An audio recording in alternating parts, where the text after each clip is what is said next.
ABQ.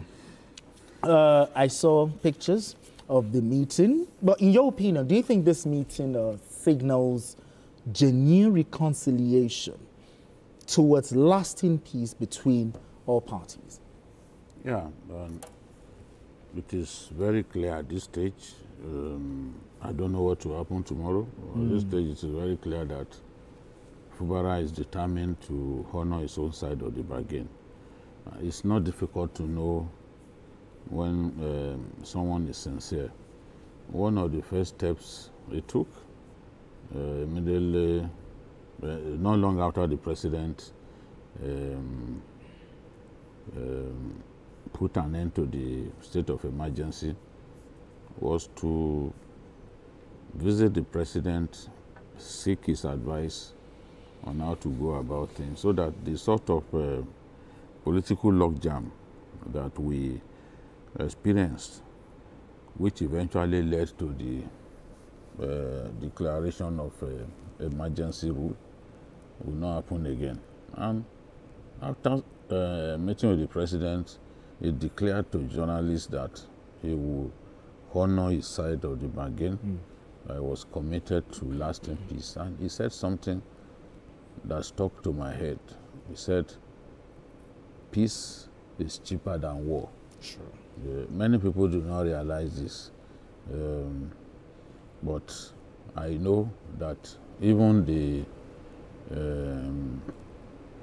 Israelis and the Hamas guys, two groups of people who appear caused to be waging a war, they know in their hearts that peace is much cheaper than warfare. So he said that, and after that, he went on, because he was earlier accused of not implementing the judgment of the courts. First, the judgment of Justice Otitoju, which from the beginning showed clearly who was the authentic Speaker of the House. He refused to obey that judgment and continued to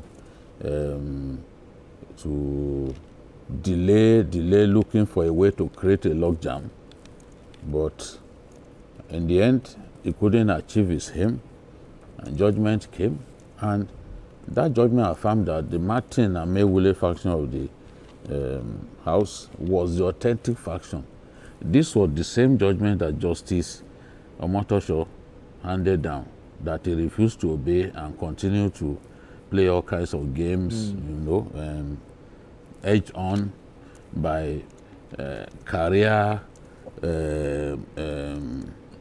troublemakers who were only interested in the money they can make as a result of the trouble in Rivers State. Now, once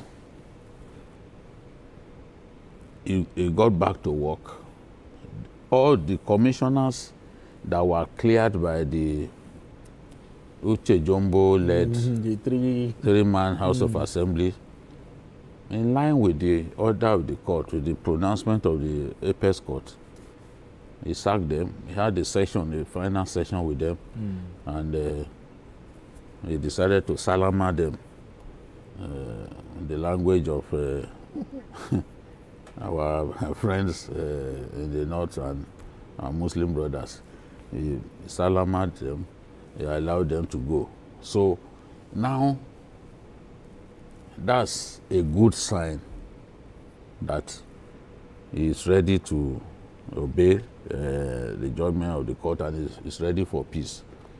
Remember, before he took that decision, the House of Assembly, led by Martin and Mewule, said they will not have anything to do with him. They will not attend meetings called by him if he did not dissociate himself from certain individuals. This, they were referring to people that he brought in to his administration. So now he's asked those people to go, because a three-man House of Assembly is the height of madness. You cannot, nowhere in the world. I challenge them. And some of the people that I challenge, they are still watching me now. Because in Nigeria, people pitch their tents against the truth. If the truth does not favor them, to them you must be politically correct. And some of us said, no, we can't be politically correct. Those who want to be politically correct on all issues, good luck to them.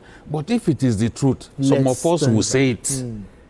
You understand? So those who want to be politically correct, it's up to them to continue to live that kind of life. For me, I have not been brought up in that way. So now, he has decided that, okay, let those people go. He's ready now to work with Wike.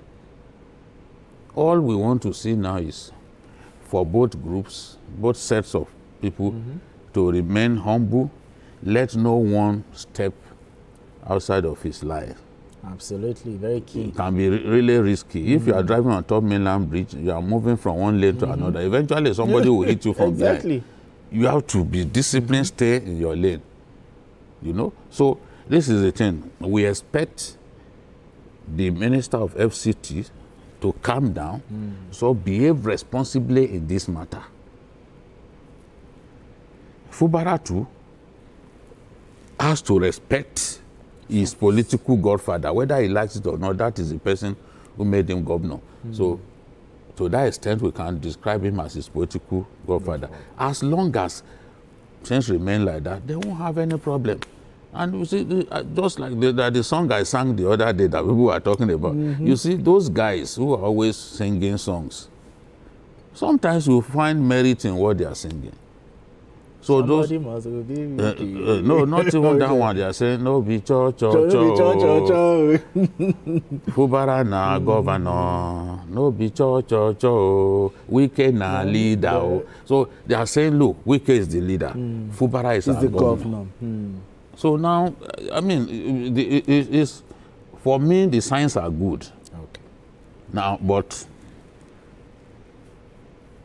it needs both camps to be totally committed to peace. That means peace in your utterances. You must watch your utterances. Wike has already said he's not interested in who becomes commissioner. If you ask me, I don't think he's saying the truth. But if he says that is the thing, it is good if you give the governor some level of free hand to operate. There's no way you won't have some people that you want. True. So that is the thing. True. So, I mean, how